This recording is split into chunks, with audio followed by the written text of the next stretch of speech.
Welcome to Illuminations. I'm Deanne Phillips, and I'm here with my co-host, Ranae Moran. Recently, Dr. Gary Habermas, our guest today, was honored in a book that is a tribute to his life's work. In the book, Raised on the Third Day by David Beck and Michael Kona, Dr. Habermas is described as such. Gary R. Habermas is one of the most influential Christian philosophers and apologists of the later 20th and early 21st centuries. His life's work has focused on matters pertaining to the historicity of the resurrection of Jesus, and it is widely agreed that Habermas is the foremost authority on the subject. Dr. Gary Habermas, welcome to Illuminations. Thank you. I'm glad to be on with you. Looking forward to it. Dr. Habermas, let me talk to you for a moment about your spiritual journey. Could you tell us a bit about that? Well, I was raised in a Christian home, and we were attending and brought up in a German Baptist church. My family's German. And a number of years into that time, a person very, very close to me at that time, it was my great-grandmother. She was the closest person to me in my early life. And she died. And it was a huge shock to me. Years later, I was reading a book on death and dying, and the author made the comment that children formulate many of their key ideas on death and dying between the ages of 8 and 11. And she died when I was 8. Well, this was years later. And I was thinking about that. I don't know if that was the cause or not, but I started on a cycle of pretty severe doubts about Christianity, even though, we were in a good church and so on. And I went through it for about 20 years. And at one point, I was considering pretty seriously Buddhism. And a lot of people, when they hear that, they might think, oh, he was one of these 15-year-olds who gets into this stuff. Actually, that phase was after I finished my PhD. So it was a significant time of questioning. And then later, I started teaching, and I started meeting other people who had gone through a lot of doubts, very, very profound doubts for them, very painful doubts. And I just started listening and started changing my own views, because I thought doubt was just, if you're a doubter, you need a good dose of evidence. Well, I found out that the majority of doubters, that won't help them. At least it won't help them much. So I had to revamp a lot of my ideas about doubting and everything else. But that was basically what happened. I think that's how I got into apologetics. I'm the guy that tried to answer his own questions. And through answering questions, I'd find one more good source and one more good article and one more good this and one more good that. Well, I've got to study that. Oh, I better look at this. I better learn how to answer that. And that's, in a sense, that's my life. My life has been as a professor and doing a lot of publishing.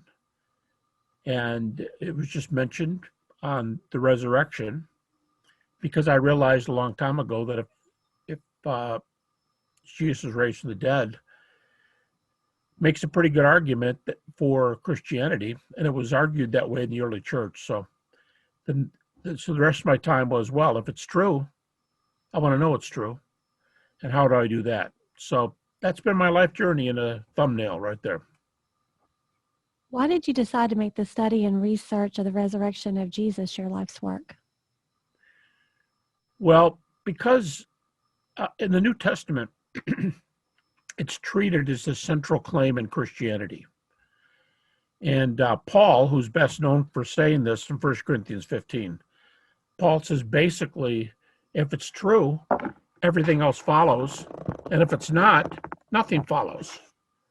In other words, another way to say it, with it, believers have the key to Christianity. Without it, there's no Christianity. In fact, you don't hear this in the New Testament, but Paul says twice in that brief passage, he says that faith would be vain if there was no reason to believe. Faith would be vain if there was nothing to believe in. So it's right there at the center. If it's true, as the New Testament says over and over again, different authors, with it, we have the Christian hope. Without it, there's no hope. I mean, there's nothing to hope in if your hope is in the event. So it all depends on the resurrection. I think it's the key to the Christian faith. And I realized that if I could answer those questions, my doubt would be calmed. And that launched me into my study. So you did talk a bit there about why the history of the resurrection is important to Christianity. What makes it also very remarkable? Well, I think what makes it unique is that there are a lot of pieces of data that contribute to knowing the resurrection appearances occurred. Now, the New Testament doesn't describe the actual resurrection. It doesn't say Jesus came back to life and he stood up inside the tomb and folded the grave clothes and disappeared through the walls. It doesn't talk about the resurrection event. What we call resurrection, we usually mean that the resurrection is implied by the fact that a man who was dead was seen many times in many ways by different people, and it's the appearances that we're actually talking about. And they're the ones that can be measured up historically. In fact, skeptics, I've made a life of reading the skeptics. I read more skeptics than I read believers. And you can line up the best known skeptics. Now, I'm not talking about people who call themselves scholars and, you know, they are self-proclaimed scholars. I'm talking about the people who have positions and degrees and hold these positions in the major fields that would be related to the New Testament. Fields such as New Testament, theology, philosophy, history, the classics, world religions, those sorts of fields. And the folks that study the resurrection but who don't believe it, they're either atheist New Testament scholars, or they're agnostic New Testament scholars, or they're Jewish New Testament scholars. And I should say Jewish New Testament scholars who are not believers. I'm not talking here about Christians who are of a Jewish background. I'm talking about Jewish persons who can be very kind and very understanding, but they don't believe in the resurrection. And when they write on this subject, they will concede that the resurrection was proclaimed immediately after the events in question. The story was told. It can be checked out. The story came from Jerusalem a very short time after the events. In fact, I mean, I could give you a list of names of scholars if you're interested, but a number of these skeptics actually say that the stories originated days or months after the event. Now, a lot of people mistakenly think, they'll say, how can that be true when the first gospel, according to almost everybody, probably wasn't written for about 40 years? Well, 40 years isn't a long time in the ancient world. We can talk about that later if you want, but it's not a long time, but that's not what I'm talking about. I'm talking about the earliest proclamations of the event, which critics date to immediately after the appearances. And we have evidence of those reports. So I think what's striking about the resurrection appearances is that they were spoken of so early by people in and out of the faith, and the reports are available. And by the way, if you broaden this to the historical Jesus as a whole, there are many, many sources for the for the Jesus of history. And these sources are both New Testament and non-New Testament. There are a bunch of non-New Testament sources as well. That leads into my very next question, which is, when you present evidence that Christ lived, died, and rose from the dead, what are your resources other than the Bible? Well, now, first of all, I'll be glad to answer that. But if you ask that to atheist New Testament scholars or agnostic New Testament scholars, people like Bart Ehrman, people like Gerrit Ludemann, Jewish New Testament scholars like Pinchas Lapid, Gezer Ramesh. Now, not all those are still living today, but we have their books. And if you were to ask them, they would say, time out. They'd say, now these are the unbelievers. They would say, if you're implying that sources in the New Testament are not reputable, then you're not doing history the way historians do history. And if you'd say, well, aren't Christian sources prejudiced? I think they would say, and Bart Ehrman does say, he'd say, we have many sources for the historical Jesus. He lists, for example, 15 different sources, independent. They don't rely on each other. They don't look over each other's shoulders. 15 sources for the crucifixion of Jesus, just that event, which of course leads to the resurrection. But 15 sources for the crucifixion, and he goes 100 years after the crucifixion. So he goes from 30 AD to 130 AD. And that's 100 years is very fair in the ancient world. For instance, we don't have a biography of Alexander until almost 300 years after he died. The early well-known sources, biographies of Julius Caesar or Caesar Augustus, are Tacitus, Suetonius, and now they lived, probably these Roman emperors lived in some cases over 100 years before the sources. So this gospel art 40 years later. And someone says, well, okay, it's earlier, but it's prejudiced because Mark's a Christian. Okay, then do you not count Roman historians who talk about their emperors when their religion, religion of the empire was the Roman Caesars who became gods? And Suetonius's book, The 12 Caesars, written well after Julius Caesar died, over 100 years. Of his 12 Caesars, by the names of 5 of them, it says later deified, later deified, later deified, later deified, and later deified. So if if your emperor worship is your religion, you must not be trustworthy to talk about them. But everybody says, oh, no, no, no. What they say about the Caesars is fine. Okay, so there's not an analogous study here. But back to Bart Ehrman. In his 15 sources for the crucifixion of Jesus, a number of them are outside the New Testament. And I'm just thinking through his list. At least 2 of the 15 are not Christian. They are Tacitus, the Roman historian just mentioned, and Josephus, the non-Christian Jewish historian. So, in fact, in a recent dialogue on Jesus' existence, a group of skeptics said that the best secular sources for Jesus are Josephus and Tacitus, the same 2. Anyway, long answer. I'm sorry about that. But I mean, sure, most of the sources are Christian, but nobody raises that objection for Romans writing about Roman emperors who were God, who are thought to be God. We don't have a source for Alexander earlier than 280 years later. Alexander the Great, that is? Sorry? Is that Alexander the Great? Alexander the Great, correct.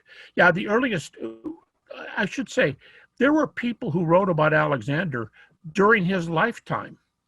But here's the problem. We don't have the books anymore. Now, somebody may be digging in a monastery someday because monasteries have preserved a lot of things that are not Christian. You know, a lot of writings depended on the monks. And we may find a biography of Alexander someday. But as far as anybody knows, the earliest biography of Alexander is about 280 years after his death, almost 300. And the best known biographies of Alexander are two scholars named Arian and Plutarch, and they both wrote 425 to 450 years later. You think about that, and that would mean the best sources for Alexander are almost a half a millennium later. And when you go to other religious books and other religious traditions in the ancient world, the books were written way after the people lived. For example, I've got a book on my shelf. I'm on my library here, and there's a book on my shelf over here on Buddhism. And the author's a Buddhist. He's a PhD, British professor when he was alive. And he starts the book out by saying, he said, I want to make something clear. We don't have sources like Christians have. He said, they have the words of Jesus. We do not have the words of Buddha. He said, they have the words of those who studied under Jesus' apostles. We don't have that. And they have those who studied under those who studied under. And he said, we don't have that. In fact, he said, he's editing some of the best sources in Buddhism. And he says, in my book, virtually every source I'm introducing is 600 to 800 years after Buddha lived. That's twice the distance for Alexander. So I'm not trying to choose the worst examples. Like Alexander's the worst secular example, Buddha's the worst religious example. I'm not saying that. I'm just saying if you try to make a case for secular or religious people at that time, the year difference between the person and the writings are way greater than they are in Christianity. And plus, what difference does it make who wrote the Christian sources if the atheist New Testament scholars themselves, like Bart Ehrman, admit that this material about the crucifixion and resurrection came from Jerusalem, from the apostles, given it was in existence before Paul's conversion. Now, Paul was converted. It's unanimous. Paul's conversion was 2 to 3 years after the cross, 2 to 3 years after crucifixion. These sources, they say, predate Paul's conversion. Between the crucifixion and Paul's conversion, 2 to 3 years, they all come in that stage. Paul knew about them, and Paul was reacting to them in his non-Christian days. So if you're talking only scholars, virtually no scholars are going to disagree with what I'm saying. They're going to say, yes, we have the sources. And it's fine if they're Christian. We have non-Christian ones too. But actually, they will tell you the non-Christian New Testament scholars will tell you that the Christian sources are stronger and better than the non-Christian ones. And they have no problem using, quote unquote, the right ones. For example, they have 7 epistles of Paul that they love, and they'll let you use any of the 7. Just use them. That's fine. Paul's a great source. And these folks are atheist and agnostic New Testament scholars. Wow. So there's Tacitus and Josephus, and who are some others that were non-Christian or identified themselves as not a Christian, who were historians who wrote about it? Well, now, when I say they wrote about them, well, I'm not talking about a gospel or anything, right? I'm talking about usually little snippets, a sentence here, 2 sentences there. If you get a paragraph, that's a lot. But besides Tacitus and Josephus, if you mean within a fair 100 to 150 years after the death of Jesus, you would have the other name I mentioned, Suetonius, who wrote the 12 Caesars. You have a satirist, a Syrian satirist named Lucian of Samosata. You have an unknown person whose letter exists from that time. His name is Mara Bar-Serapion, and he writes a letter to his son saying, why don't you pattern your life after the great people of the past who've lived? And he mentions several major figures from the ancient Greco-Roman world, and one of them is this Jewish Messiah figure he mentions. You need to see what these great people have done, and that letter exists in the British Museum. I mean, I could go on and list a number of them if you want, but I wrote a book years ago called Historical Jesus, and I have about 12.5 sources for the life of Jesus, all non-Christian, and all from the crucifixion up till about 100 to 150 years after the crucifixion.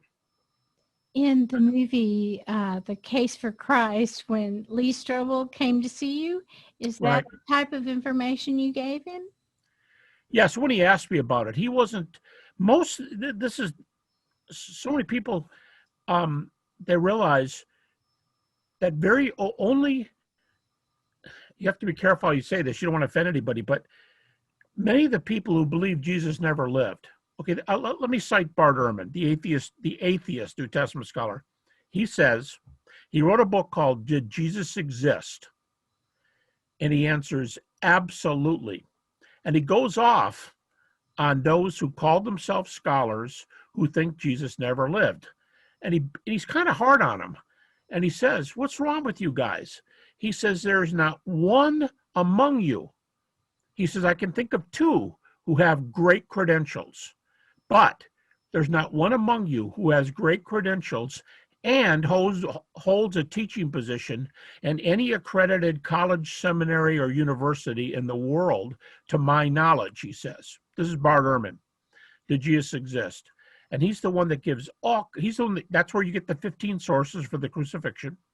And this guy's an atheist. So he says, he's got a little section in the book where he says, do I say this is true because the New Testament says it's true? He says, absolutely not. It's not true because the New Testament says it's true. It's true because I'm only using the accredited portions from the New Testament. I'm only using the portions that I know stand the historical test. And once I have those portions, yes, I'll use those for the historical Jesus because they are historical sources. And again, I emphasize this guy's an atheist, New Testament scholar who is not arguing for Christianity. I was just going to say, I hate to say that last answer because it sounds like I'm going off on people. That's why I cite Bart Ehrman going off on people, because Bart Ehrman is the atheist New Testament scholar. That's better than me saying, and I would never say this anyway, but it's better than me saying, well, if you're not a Christian, you don't understand what I'm saying, and you're not going to grant these sources. I would never say that. And so I let out somebody else say, use the best sources. And they, by the way, the best source, they will say, the atheist New Testament scholars, is the Apostle Paul. They think Paul is the #1 source for what we know about Jesus and early Christianity. I'm sorry, I cut you off. No, go ahead. So what you're telling us is that you do believe that the Bible contains authenticated historical data on the resurrection. Yes. And the earliest information comes from that period. If you can think of these two little, very brief bookends, you've got the crucifixion, usually dated to 30 AD. You've got Paul's conversion, dated to either 32 or 33 AD. So Paul is converted, his famous walk to Damascus.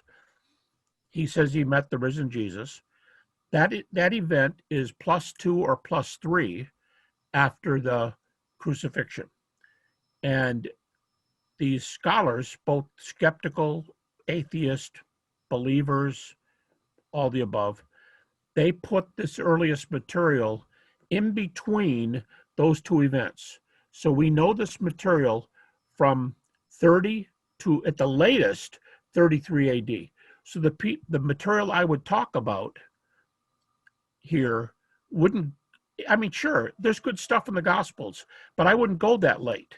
I wouldn't go 40 or 50 or whatever years later. I would talk about this material between the cross and the conversion of Paul. And as Bart Ehrman says, Paul knew this stuff. He knew the data that were out there. He just didn't believe it. He rejected it, but he knew it. He knew what was being said. And then after Paul's conversion, just a short time later, he went up to Jerusalem and spent, as he says, 15 days with Peter and James, the brother of Jesus. He spent 15 days with them talking about the gospel. He went back a number of years later, before any New Testament books had been written, and talked to them again about the gospel. And whenever the gospel is defined, what's the part of the gospel that makes Christians Christians, or I should say that makes non-Christians Christians, is the deity, death, resurrection of Jesus.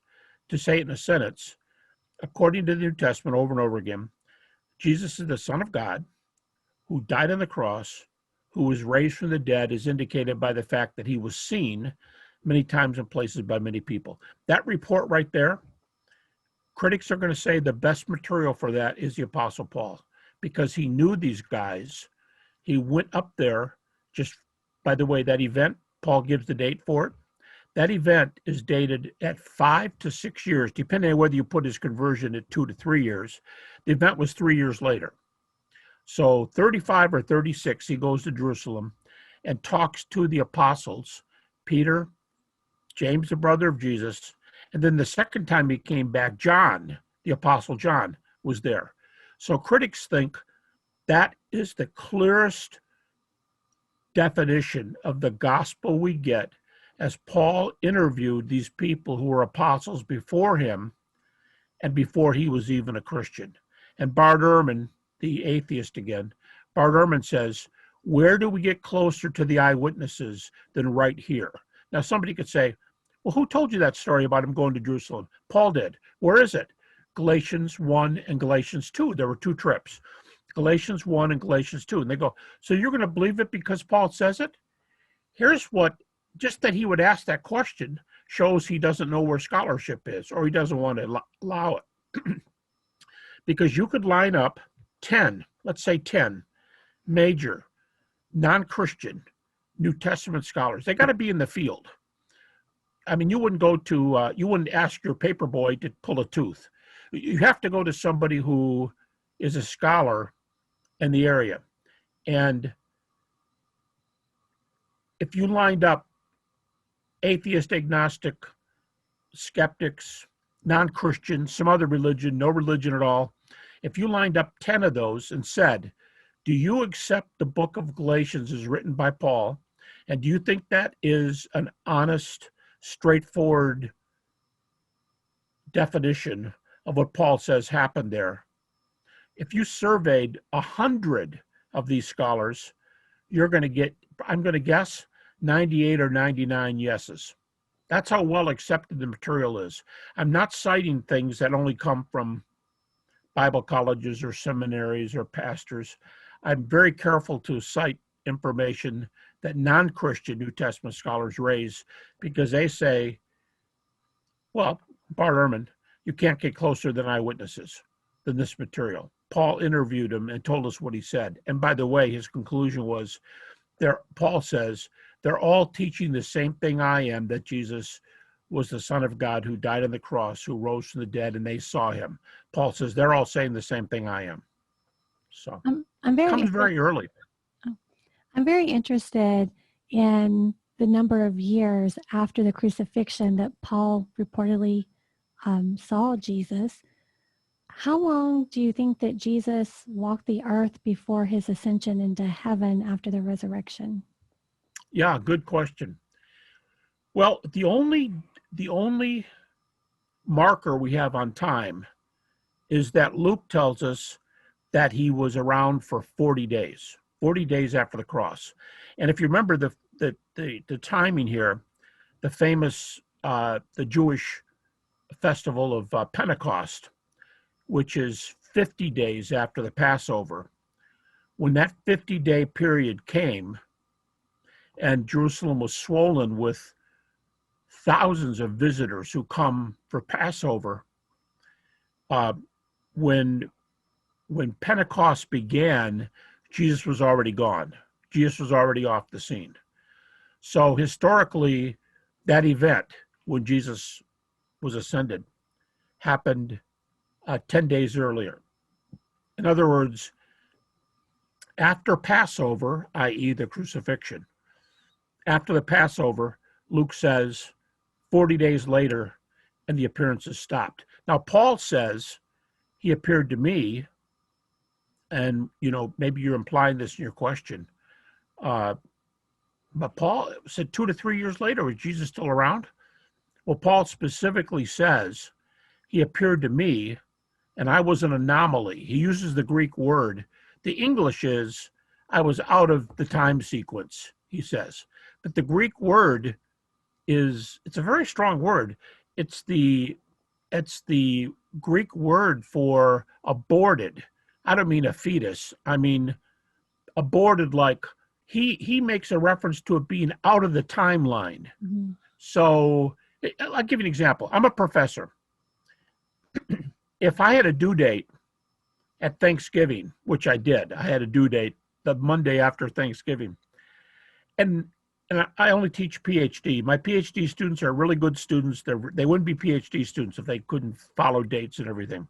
So they get their papers in the Monday after Thanksgiving. What if one of my students didn't hand a paper in, but 2 years later came to me and said, oh, here's that paper from that class I took with you in the fall of 2020.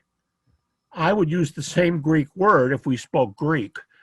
And I would say, don't you think this is beyond the due time? Because that's the phrase Paul uses. He uses the phrase that he was out of the time sequence.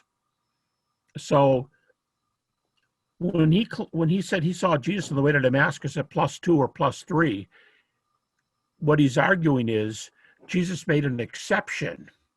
Now take my late paper illustration. What if this guy said, here's my paper from 2 years ago? And I said, that's not legitimate. And he said, oh, so you don't know what happened to me, right? So what happened? I was in a car accident a week before the paper was due. I have been in a coma. I just got out of that coma. And here's my work. That would be somebody who you'd say, whoa, sorry, I didn't know about that. Nobody told me anything. I just figured that when you didn't hand it in, you didn't care anymore. No, I was in a coma. There would be exceptions where the person couldn't have worked on anything, and he's just not there. And you'd have to say that's born out of due time. That's somebody who was out of the time sequence. And that's what Paul's saying, because he was an unbeliever, persecuting the church. All of a sudden he said, I met the risen Jesus, and here I am. So, but the original question, the traditional time is 40 days, and 50 days later, when Pentecost comes, Jesus is already gone. So then did Paul see a physical Jesus or a spiritual Jesus? Well, you're hitting a real central topic here. Let me give you a little bit of a real quick history. When I was in graduate school, many moons ago, when I was in graduate school doing my PhD, it was a fairly popular view that traditional Christian teaching is that when Jesus appeared for 40 days, it was much more bodily. At least that's what the Gospels claim. But that Paul's appearance was not just out of the time sequence, but that Paul's was more spiritual. And that was the most popular view. That view started changing a couple decades ago. And historical Jesus studies is probably the most popular topic today in contemporary theology. The next most popular topic is probably historical Paul studies. And in historical Paul studies, because again, he's the critics' favorite. They love his writings. And they'll let you use 7 of the epistles that bear his name. You can just use them. They won't even argue. They don't mean they believe everything, but they'll let you use them because they think they're worthwhile sources. Okay.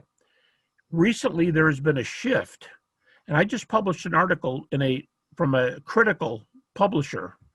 What I mean is not a conservative evangelical type publisher. I published an article arguing that the predominant view now is that Jesus appeared bodily, even for Paul. And John Dominic Crossan, who's one of the best known skeptics today, he wrote a book. I'm looking at it on my shelf, and it's called In Search of Paul. And in the book, he says, let's picture two appearances to Paul. And let me use the Renaissance painters as my example.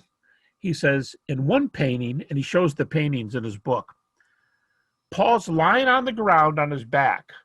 His hands are up in the air, and Jesus is seemingly up in the clouds.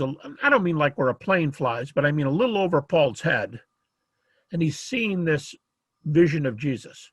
And then Crossan says, here's the other one.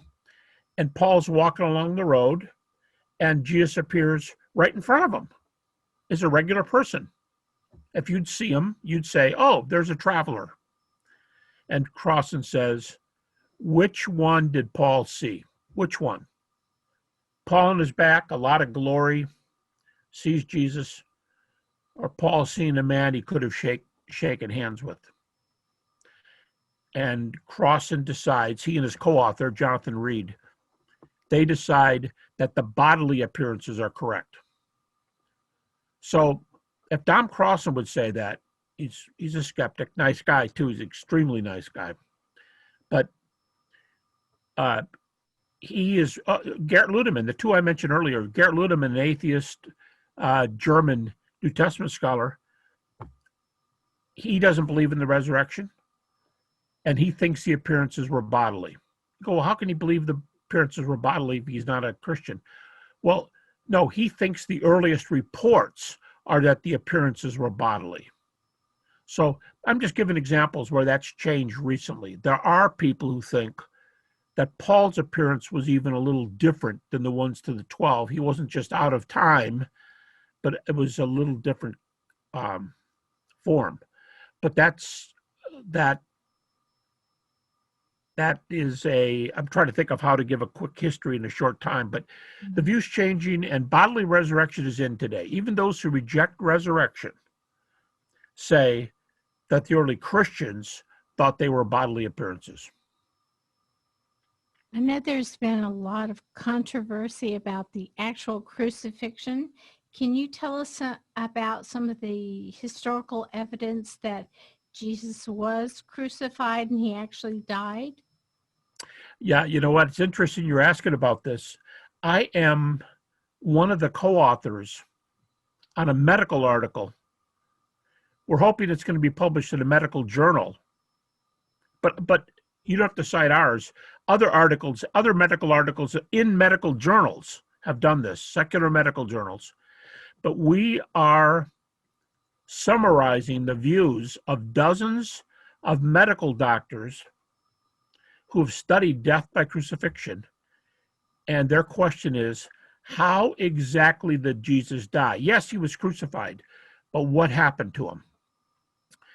Now, there are different views on why he died. Almost nobody thinks he didn't die. Almost nobody. But the predominant view is that death by crucifixion is essentially death by asphyxiation. And they've had experiments. You go, whoa, whoa, whoa.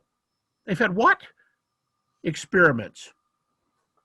Who did they crucify? All right. They've had experiments where they tie people to different kinds of crosses and they suspend them.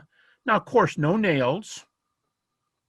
I will say parenthetically, almost every crucifixion reference, many of them non-Christian, it's almost always nails that are mentioned. Almost always nails. But they're tied, so no nails. Nobody stabs the corpse in the side, so you're not going to be, but these people agree to get up on a cross. There's different kinds of experiments, but in one experiment, the men this is done in Germany, the men who were crucified, volunteers, they were all males. Now, this was done decades ago, so I don't know the gender thing. I don't know. I don't think they wanted to ask any women if they wanted to be crucified. I don't know. I don't know what that is, but someone might say, why are you saying males? Because that's who they were in the experiment. And they hung these people and tied them, and the men lost consciousness in a maximum of 12 minutes. You go, that doesn't add up. Well, what are you talking about? Well, wasn't Jesus on the cross for 6 hours? Traditionally, yep. And Pilate thought that, he wondered, is it over so fast? Well, crucifixions could be over fast, but a lot of crucifixions lasted a long time. Why? How would you know? Well, he called the centurion in, according to the Gospel of Mark. He called the centurion in and said, is this guy dead? And the centurion said, yeah, he is.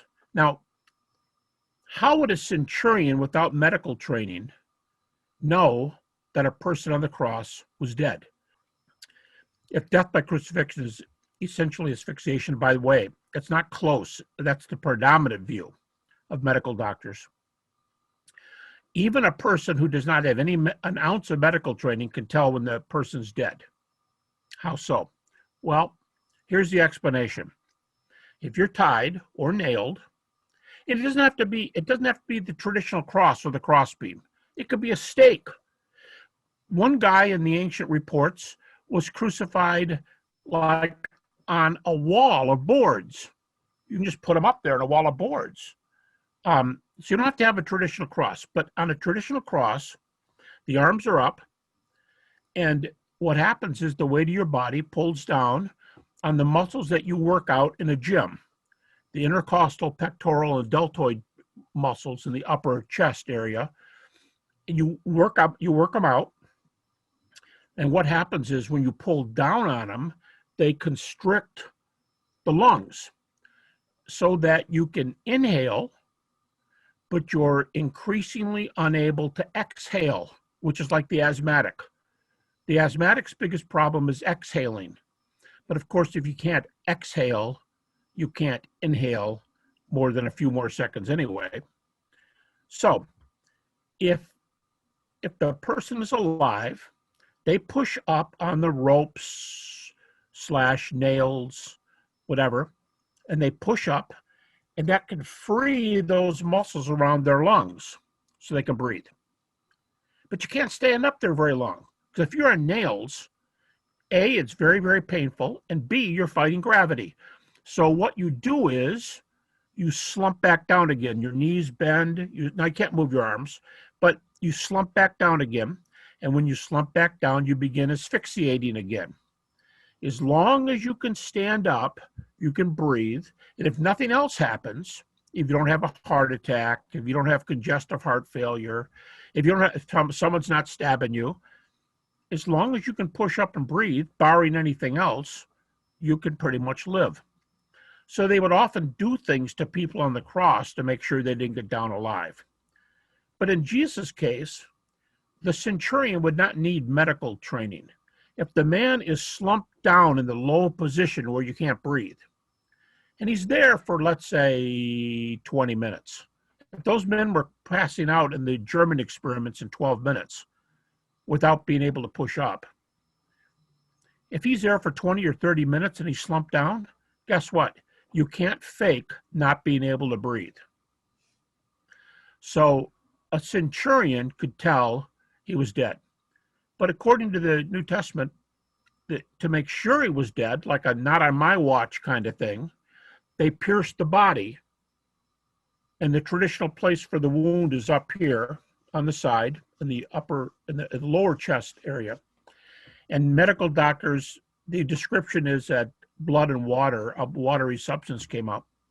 And the medical views are mostly two, that the spear went through the heart, the water came from the sac around the heart, that's called the pericardium, and or from the lungs, if the lungs had a condition known as pleural effusion.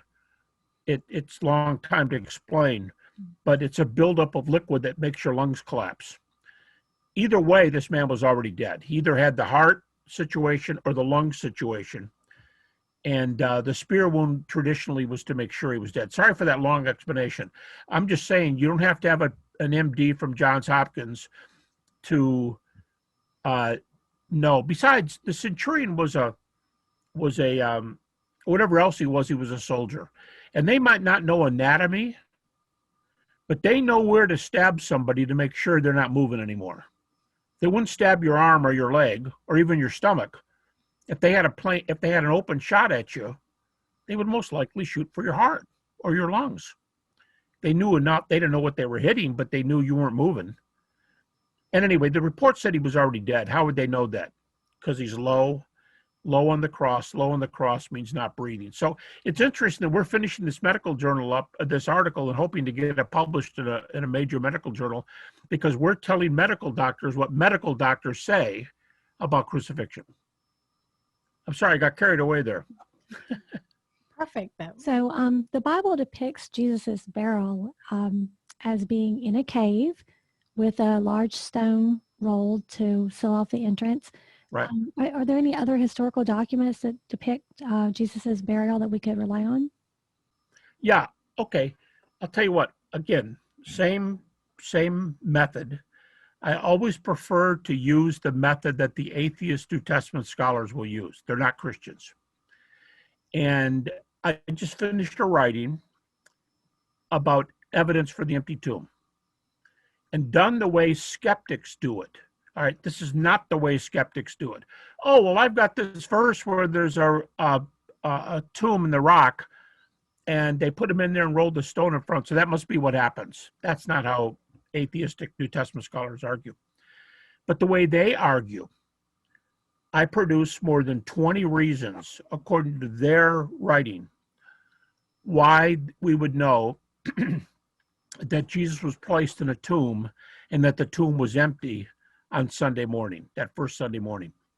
And I could give you a list of reasons, but here's the main two, the two most influential reasons from skeptics, from skeptical New Testament scholars. Number one is that, I was talking about men a little while ago who were crucified. Let's talk about the women. The men, we're told, were hiding in fear of their lives. You know, traditionally Peter denied the Lord 3 times. Paul was a persecutor. There was danger out there. But the women, whose duty it was, according to, if you read the ancient non-Christian, if you read the ancient Jewish instructions, it was a woman's job to finish the burial procedure, and these women were on their way to the tomb to finish anointing the body. And they wondered who's going to roll the stone away, because they hadn't given so much thought to moving the stone. They were worried about getting their spices and walking and let's go. And they had other things in their mind. And when they got there, the stones rolled away. You say, well, that's a nice story, but how do you know that's what happened? Well, in the ancient world, not just Judaism, but all around the Mediterranean, Romans, Greeks, Egyptians, Jews, female testimony was not held in high regard as far as a court of law is concerned, unless you didn't have men around to ask the question. Now, it's not true, as people often say, women couldn't testify in a court of law. They could.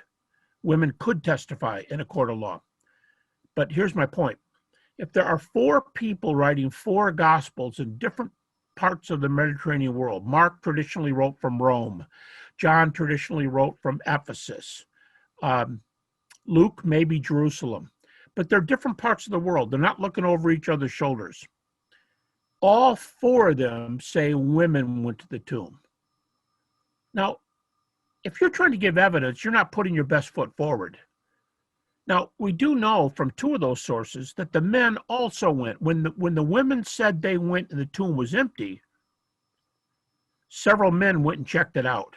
Why not start your story right there? Well, these big, strong men, fishermen, they went to the tomb. It's a true story. You're not lying.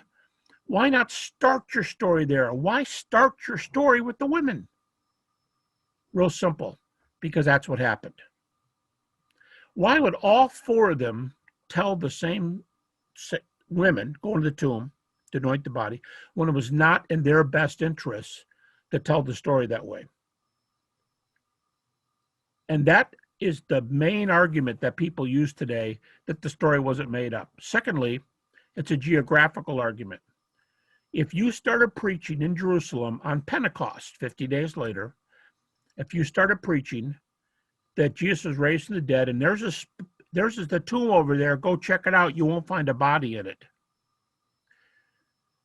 You shouldn't preach that sermon in Jerusalem if there was anybody in that tomb. Just not smart. Preach it in Rome, because not very many people are going to get on a ship and sail to Jerusalem, take their lives in their hands, just to see if that tomb is empty. Besides, by that time, it could be years later. But if you're going to preach in Jerusalem that tomb over there, 500 yards, whatever it was, that tomb is empty, go check it out. Now, one skeptical comeback is, well, after 50 days, Pentecost, after 50 days, you're not going to be able to recognize the body. The body's going to be, there's going to be a lot of decomposition. Well, first of all, that's not true. My co-author and I, for one of our books, we talked to pathologists who take bodies out of rivers days after they're murdered and things like that. And it's not too long afterwards to identify a body. Secondly, if this is Jesus, he would have nail holes in his wrists and feet. If you can't see the face, you could see holes in the feet and so on. But here's the main point. If there's any body in that tomb, the Christian report is false. Christians didn't say, there's a body there, but don't worry, it's not Jesus. They said there's no body in the tomb. If the tomb's not empty, how could you preach that in a city where somebody could disprove it in 15 minutes? So those two reasons, I think, are the two best. Women witnesses when nobody's twisting your arm to tell that story. And secondly, it's in Jerusalem, and that's where the story is being told. And Bart Ehrman, again, is one of the best sources. Garrett Ludeman, the two atheist New Testament scholars, they're two of the best sources that this preaching did take place in Jerusalem. Well, that's pretty silly if the tomb was full. So you use what you call minimal facts when you make the case for the resurrection. Right. Could you talk about those minimal facts? And you don't include the empty tomb as one of those minimal facts. Is that correct? Yeah, that's good. Yeah, no, I don't. That's a perceptive question. Well, hey, first of all, I can define the minimal facts for you. But let me say this first. I've been using them with you this whole broadcast. Because what I do when I argue is minimal facts say that if the New Testament reports 50 things concerning the crucifixion, burial, resurrection, and appearances of Jesus, if it cites, and I don't know the number, nobody counts because you don't know which one is exactly talking about the same event or one just like it that happened about the same time. Okay, so let's say there's 50. And let's say a skeptic will say, that's baloney. I don't admit those 50. How many do you admit? 20. I'm really skeptical. 20. Okay. Next skeptic says, no, I'm even more skeptical than him. 15. Someone else says, no. I'm only going to give you a dozen out of 50. I come along and say, I don't need your dozen. You're way too gullible. You're way too conservative. I only need 6. And the 6 I choose are conceded by 90-something% of all scholars who work in this field. That's my only rule. You have to work in this field. If your PhD is in English, I'm sorry, it's not going to be part of my interview. Just like a medical doctor isn't going to ask his newspaper delivery person about heart disease. We go to expert testimony. And I will use what the skeptics use. I will cite only skeptics. And I come up with 6. And we've been talking about him. Jesus died by crucifixion. Disciples thought they saw him risen. They had experiences. They believed he appeared to them. They believed. Their lives were changed. They were willing to die. This is proclaimed very, very, very early, as skeptics freely allow. And then two skeptics, Paul and James, the brother of Jesus, become believers because they thought they saw the risen Jesus. They're six. You say, well, no. You say, yeah, you didn't allow the empty tomb. Why is that?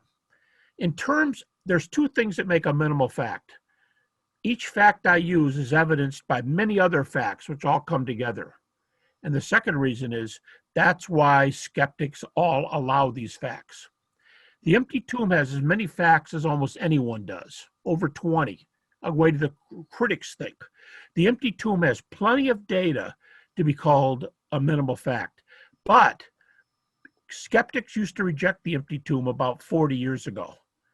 And now they've been coming around and coming around and coming around, and about 2/3 of scholars, 67, 70, 73, something like that, about 2/3 of scholars admit the empty tomb today, but it doesn't reach my 90-something% arbitrary definition of what minimal facts are. So factually, which is way more important, it's way more important that there's a lot of evidence for each one, but it's helpful when the skeptics allow it. Skeptics don't allow the empty tomb. I mean, about a quarter of them don't, a quarter or a third. So I'll just say, it's good to throw in there because a majority still admit it. So I count, sometimes instead of saying 6 minimal facts, I say 6 + 1.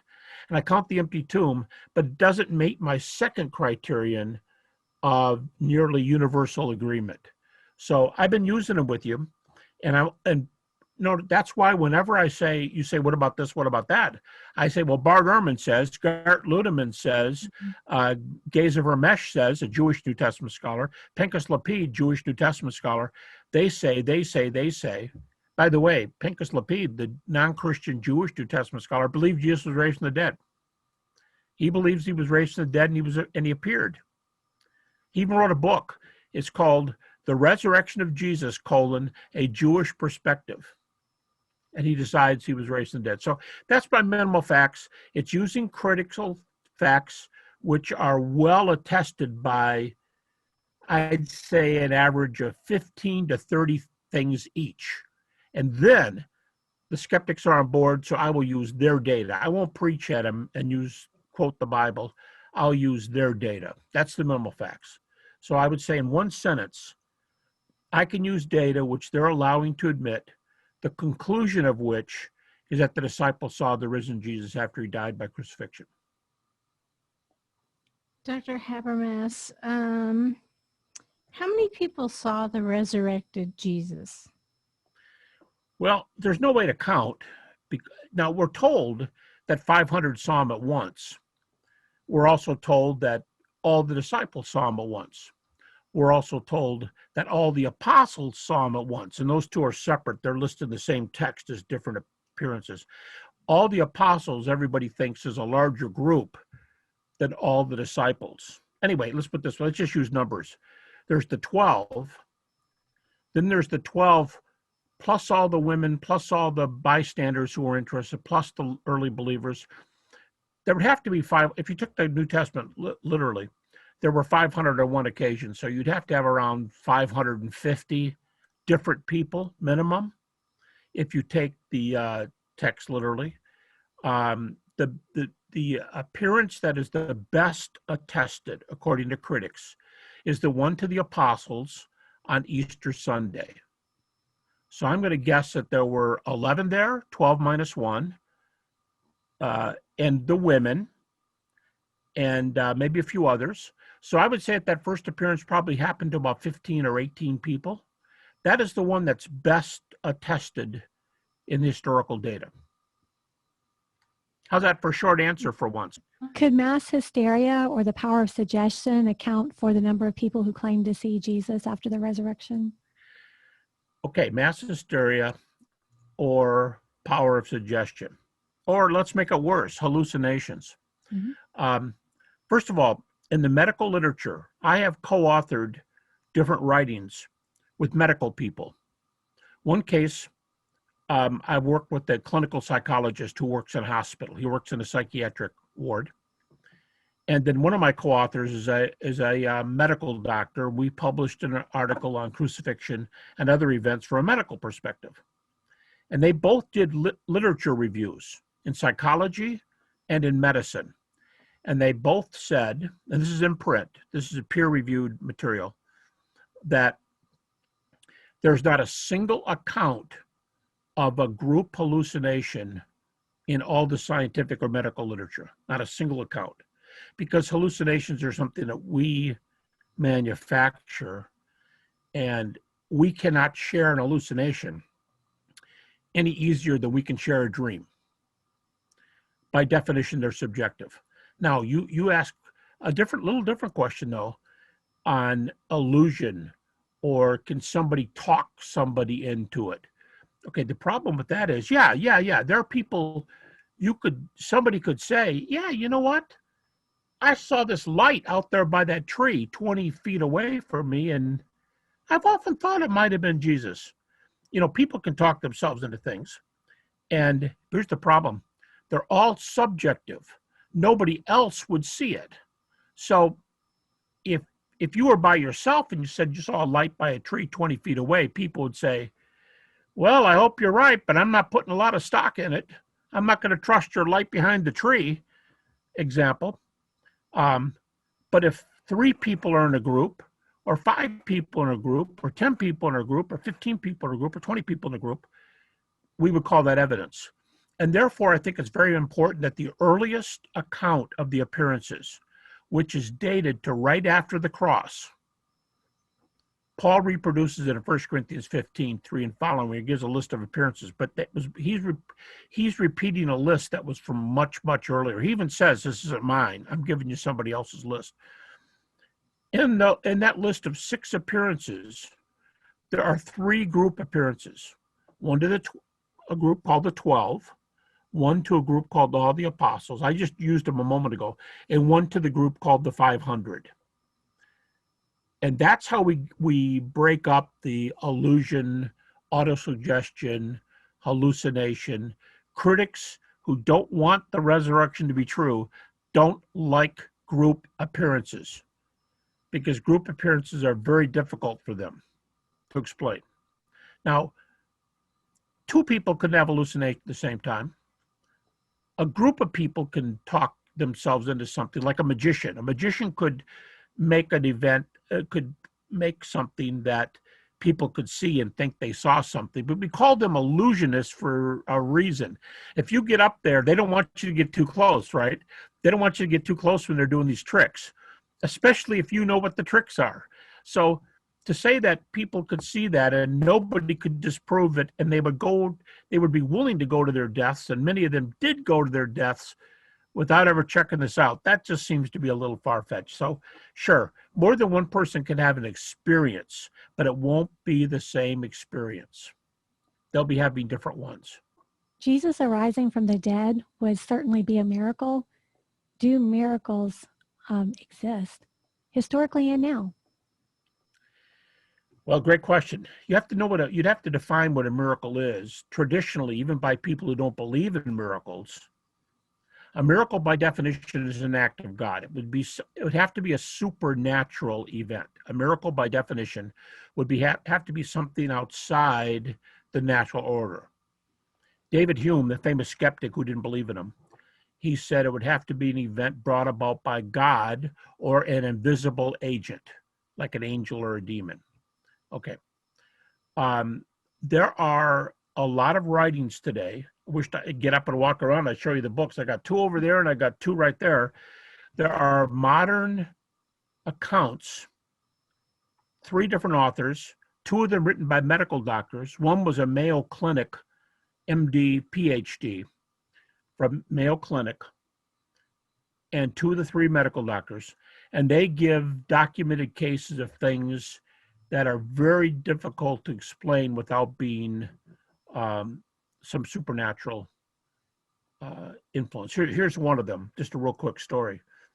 There was a child, don't remember if it was a boy or girl. There was a child who had a club foot, and the child was going to have surgery to open up the club foot, and I'm sure I'm not using the right language, but have a normal foot that you can walk on. And this is just the story. I wasn't there, but there are data for a lot of these things.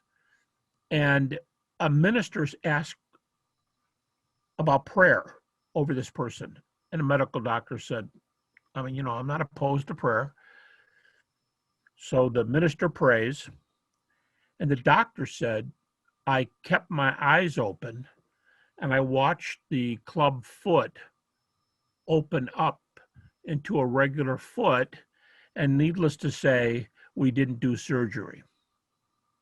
Now, that'd be pretty tough, but there are a number of them that are equally difficult to explain. And I wouldn't die for any one case to have to be a miracle.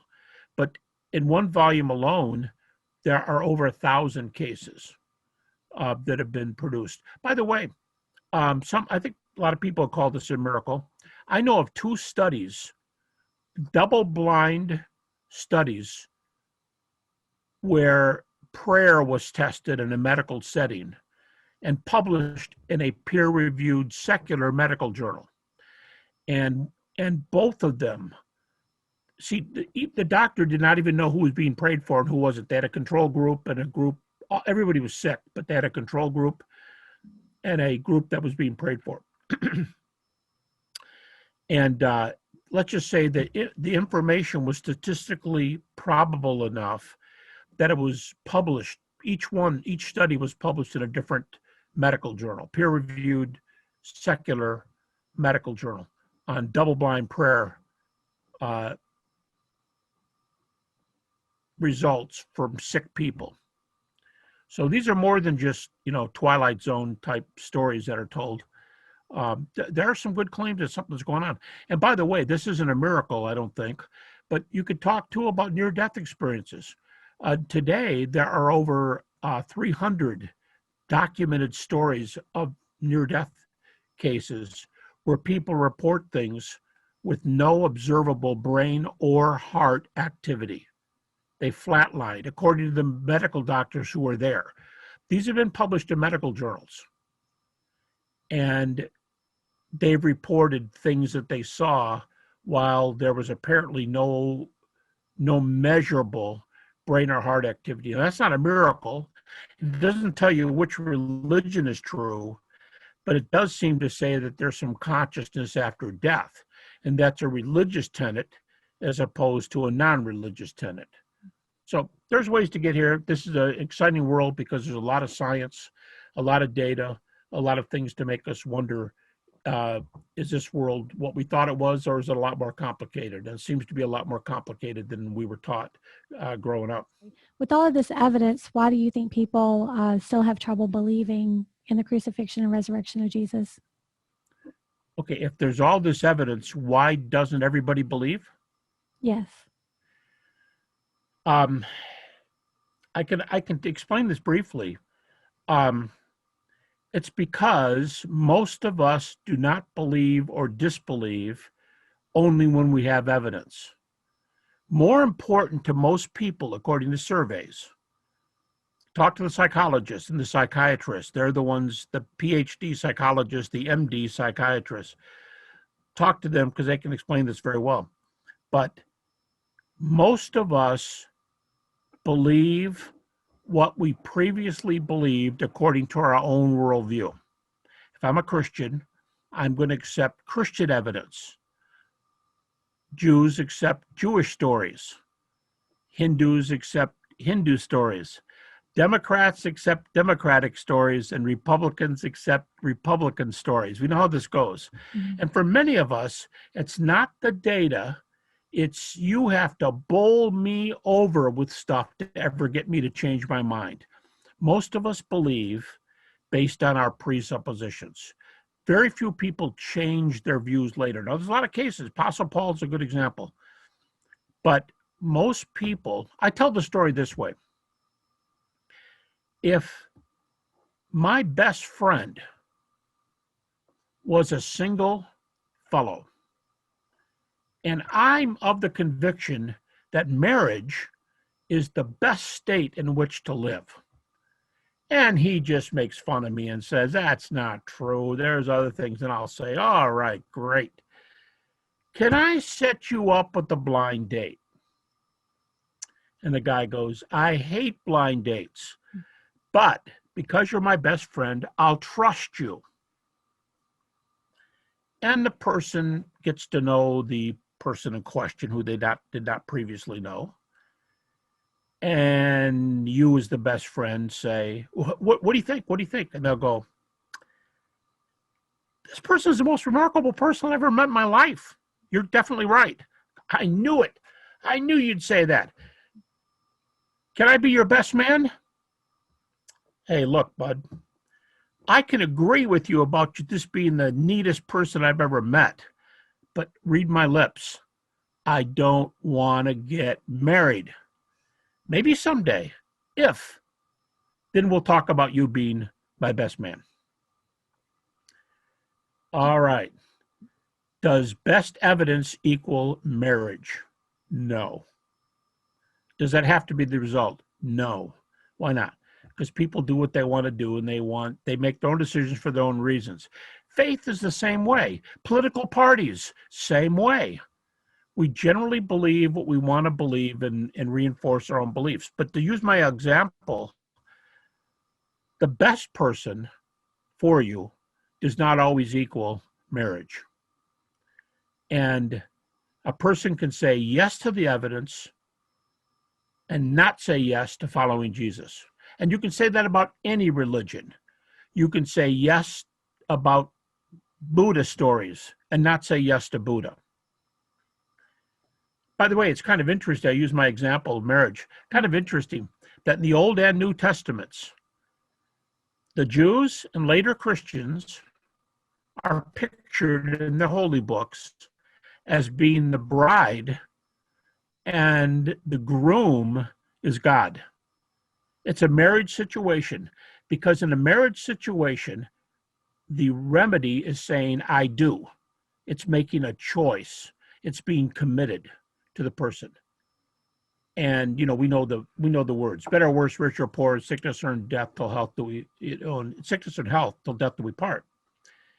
We know that it's a commitment. So that's the language. That's New Testament language. Are you willing to get married? What kind of married? Married to God, with the person being Jesus, with the person to whom you're saying yes being Jesus. And we know that you don't bowl somebody over with evidence. It's got to come from relationship and growth. And the majority of people don't believe from evidence alone. That's just a fact. And it cuts both ways. So if someone says, well, I know this guy and he heard all your evidence and he wasn't ready to become a Christian. Well, okay. I know this guy who heard all your evidence and he didn't want to become an atheist. What have we proven here? That people make their own choices for their own reasons. And I think we just have to leave it there. We have to let people decide. You've written over 40 books. Can you tell us about the last one you wrote that was published? I just had one published a week ago. Yeah, it's called Evidence for the Historical Jesus. And I just found out today that it's kind of high on the list of new publications listed by secular publishers. So, Congratulations. Yes. I'm sorry? Yeah, Evidence for the Historical Jesus. Now, my publisher tells me it's only sold a few copies. So, this is the old story of sometimes people make prognostications on what the big sellers are right now when they don't even have a lot of copies. They just do it, I presume, based on where they think this book is going and the ethos at the present. So, but it's called Evidence for the Historical Jesus, and it just came out, like a week ago. Where can someone find your books?